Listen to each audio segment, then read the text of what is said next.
Hello, my name is Juniper Dowell. I am a senior QA tester too with Bethesda Softworks. During our union campaign, I was on our mobilizing committee, and I'm now a union steward with CWA Local 2108. Hi, I'm Paige Branson. I'm a senior QA2 tester for Elder Scrolls Online. I work for Zenimax Online Studios, and I was part of the bargaining committee for our union's first contract through CWA. Hi, everyone. My name is Jessee Leese. I was previously a contracted QA tester at Zenimax Media. I also was on the mobilizing committee and later bargaining the first contract for Zenimax Workers United with Paige. Yeah, it's exciting stuff. Our union, Zenimax Workers United, our story starts several years ago as our QA department was facing a crisis. We had a myriad of issues: stagnating wages that were far below industry standards, unclear and inconsistent requirements for promotion, a chronic lack of proper crediting, and more. Not to mention the existential threat of generative AI looming on the horizon. What started as people meeting to vent about these issues turned into discussions about how to do something about it. And ultimately, we decided that the thing to do was to form a union, which would let us leverage the value of our labor into better working conditions. So we started organizing. We talked to our coworkers. We found people with the same issues and the same desire for change. We reached out to CWA, who connected us with staff organizers, trained us, and supported us through our whole union campaign and afterwards. And months later, if not years, honestly, after a tremendous underground organizing effort, we got to go public and we won our union votes. We got a chance to sit down at a table with our company and bargain for better conditions that we ultimately won after months of mobilization efforts, which Jessee here will tell you about. Yeah, thank you very much, Juniper. Appreciate it. Yeah, I guess I want to start by just saying that we would not have been able to secure the wins that we did in our contract if it wasn't for our collective action and the things that we were able to accomplish together as one group. Every individual in the workforce, I believe, has the power to change their workplace in the ways that they care about the most when they're communicating with each other and they're able to push back as one force. So when we talk about mobilizing as a union, as a group of coworkers, really as any group at all, it doesn't start with the big actions that we talk about, the really serious ones that become icons of the labor movement. Really, we're ramping from things like wearing a union button, everyone together the same day in the office, or for our remote workers, maybe that means everybody has the same Slack profile picture or a coordinated effort to post about something that really matters a lot to the workers in their comms. It's incredible how when we're able to work together on things that are smaller scale and everyone feels like they're engaging on something that matters to them directly, then we can start taking larger steps and larger steps if necessary. So if it is determined necessary by the workers, and they are synchronized enough, then the union, as in all the workers together, can determine to take bigger actions, like maybe talking to the press and the public about some of the issues that they face. Maybe they need to stop working and coordinate doing that all at the same time. And maybe if something is a really serious thing, then they can bring it to the NLRB and they can take legal action against the employer. The key with mobilizing is for everyone to stay educated about their contract and to stay educated about the communications that are happening between the union and management, whether that be in bargaining or whether that be with different things that need to happen just to straighten up problems that are happening in the workplace. When everyone feels like they're well represented, then they can engage in actions and create pressure on the employers to get the things that they need out of their workplace. Next, we're going to be hearing from Paige about what types of wins we were able to secure in our contract due to our collective actions that we took together. Cool. So yeah, you heard a little bit about like what was important to our coworkers in our contract. AI protections.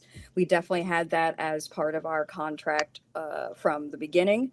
It was important to us, and it continues to be important to everyone right now in this industry. So we have protections in our contract on if the company wants to implement anything like that, they got to talk to the union as well too. So AI generally has a pretty good place on mostly the engineering side of things, but I don't think we're ever really going to shake the stink of generative AI or AI mandates in the workplace coming from on high anytime soon. So it's good for everyone going forward, no matter what, have AI protections in your contract. This another thing we won on is wages. Our wages had been statistically very low for the industry standard, and we brought them up.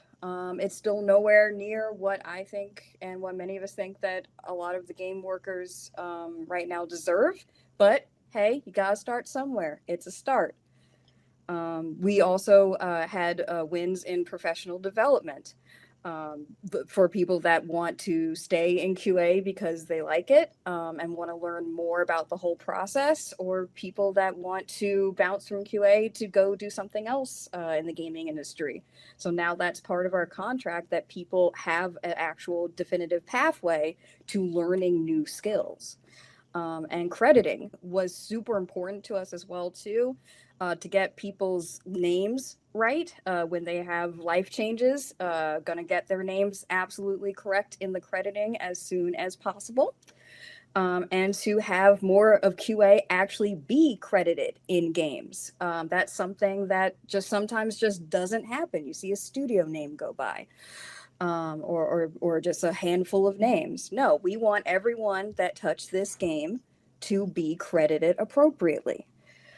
And none of our wins could have happened without mobilization, like Jessee talked about.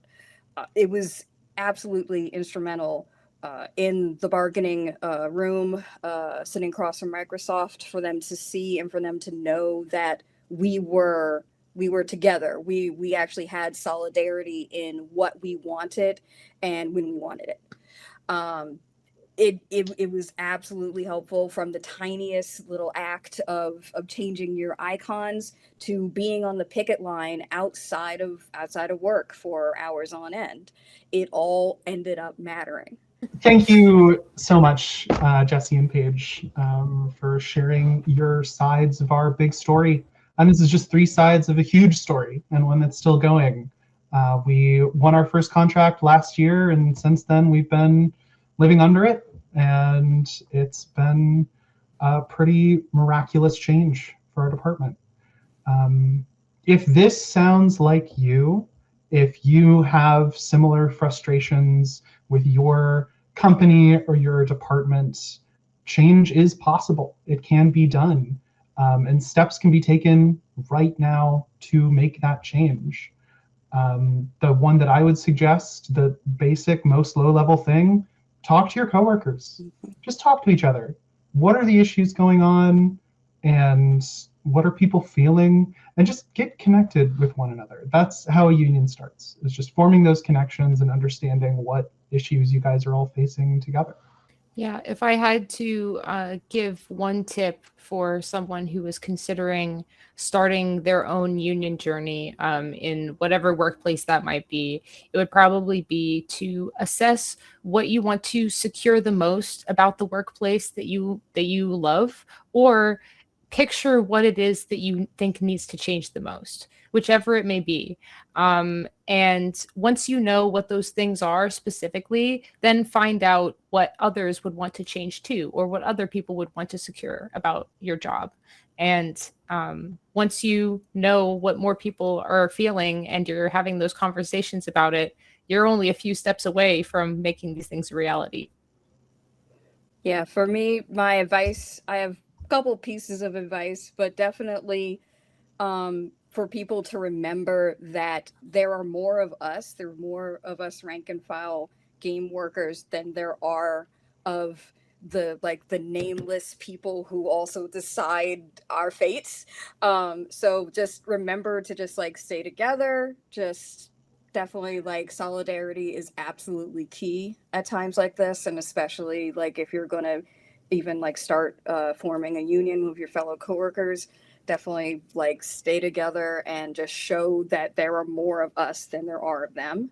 Other thing would be that remember that unions are the ye old compromise of the old, of like people used to burn down buildings, people used to burn down like workhouses. Unions are the compromise so that does not happen. So definitely keep that in mind. You are doing important work. You're doing important work for everyone. In addition to all of that, you can right now, today, join UVW. It's a direct join union that anyone who's in the industry or interested in being in the industry can join and get resources from and get connections with. Another similar resource is going to the Code CWA website and signing up for training. Organizer trainings happen every other week, I want to say, and are how I got started, really. Other than joining our union, it was getting that training.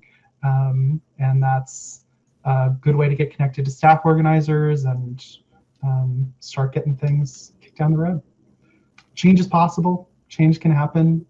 You just have to start working together and believing in yourself.